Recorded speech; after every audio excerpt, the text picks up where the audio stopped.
Okay, so this is my first review, and I will be reviewing one of the most controversial games that came out in 2008, Turok. Now, why would I call this game controversial? Well, because in my opinion, no one could really figure out how to criticize this game. I mean, there was clearly a lot of great things about this game, but when it came down to criticizing it, everybody said their own thing. Everybody had their own opinion. Well, I have played this game over and over again. I really like this game, but I am also well aware of its faults and flaws, and I will be talking about them in this review.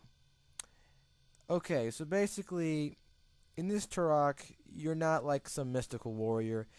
You're a space marine who's, I don't know, like, is been recruited into something called Whiskey Company. They're on a ship. They're after Turok's former master, mentor, whatever, who's decided to go rogue and start some kind of experiment on some isolated planet. So your job is to go on that planet and get him. Now, what happens is the ship gets shot down.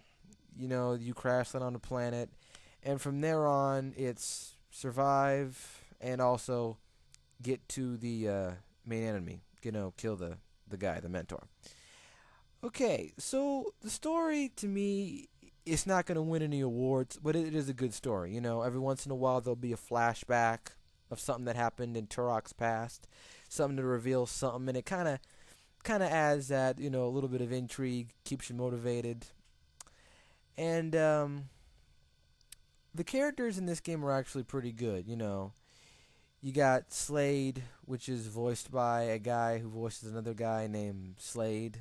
I don't know if there's any resemblance. For the most part, Joseph Turok, he's playing as him. He's pretty good. He's no Marcus Phoenix, but he's pretty cool. But what about the gameplay? What about the gameplay, the actual gameplay itself? You know, well, in Turok, in the back of the Turok case, it brags about a couple things. One of the things it talks about is, stealth or massive firepower. Now, there are both in the game.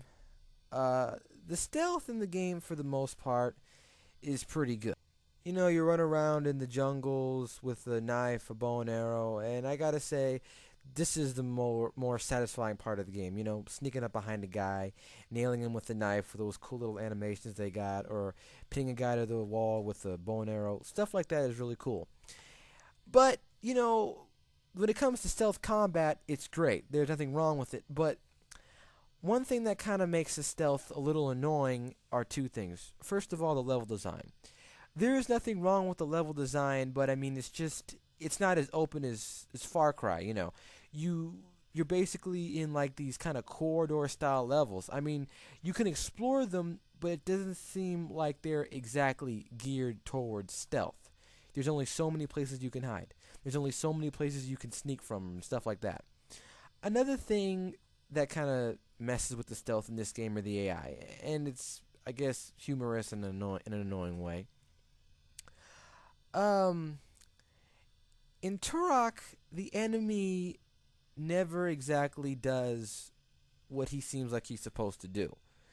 Meaning, he'll see you when you know he's definitely not supposed to see you, but he won't see you when you're right next to him. I mean, if you're in a bunch of bushes 20, 30 yards away, somehow he might see you. But if you're like right next to him in like a little crevice or something, he won't see you. And stuff like that, it's kind of annoying. But for the most part, the stealth in the game is very satisfying. Very, very satisfying. Now what about the gunplay? Well, Turok, it's a very popular first-person shooter franchise. It's mostly known for its brutal weaponry, the cerebral bore, or this cerebral bore, cerebral bore. But Turok basically, it has the average first-person shooter artillery. The machine gun, the shotgun, the minigun. You can dual wield some weapons, but there really isn't anything in Turok that you'll pick up and go, "Ooh, I wonder what this does," and then press the alternate fire, and then you see a guy completely turn into mincemeat. No, there's none of that in this game. But one thing that this game does do good is the pace. There's always something coming at you. Always. Whether it's a dinosaur, whether it's a human enemy, there's always something coming at you. Now, one thing that I found kind of annoying about the shooting, and a few game reviewers, they kind of completely bash the game because of this.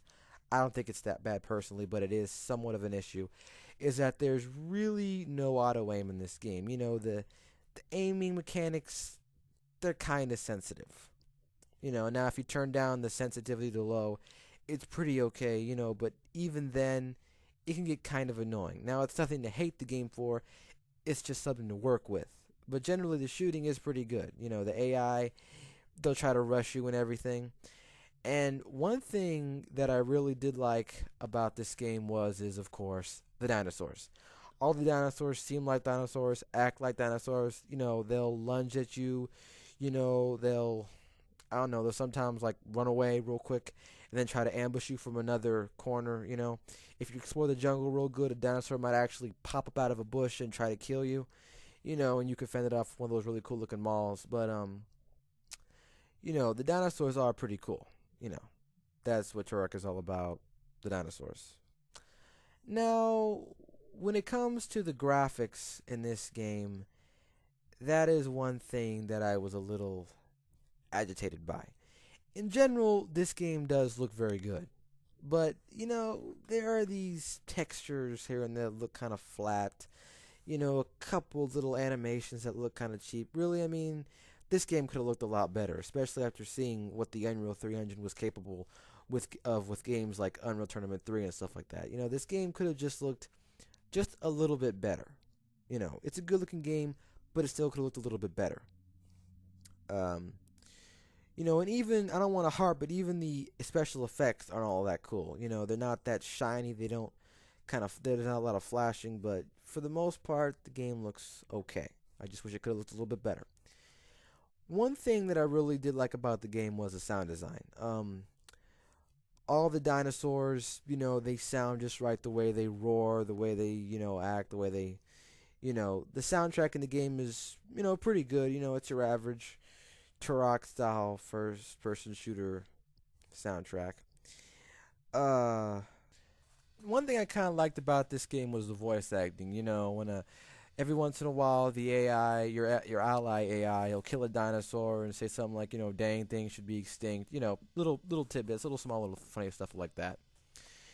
So altogether, I think that Turok is a good game. I do. I mean, it's not like it's not gonna like beat anything like Call of Duty 4, but it is a good game. Sneaking up behind enemies, killing them with the knife, killing them with the bow. Fighting dinosaurs, seeing the dinosaurs attack the enemy. That's always kind of fun. But aside from there are things that are keeping this game from being very good. I really enjoyed it, but as I say in my profile, I'm gonna tell the truth. This has been my first video review. Please post comments.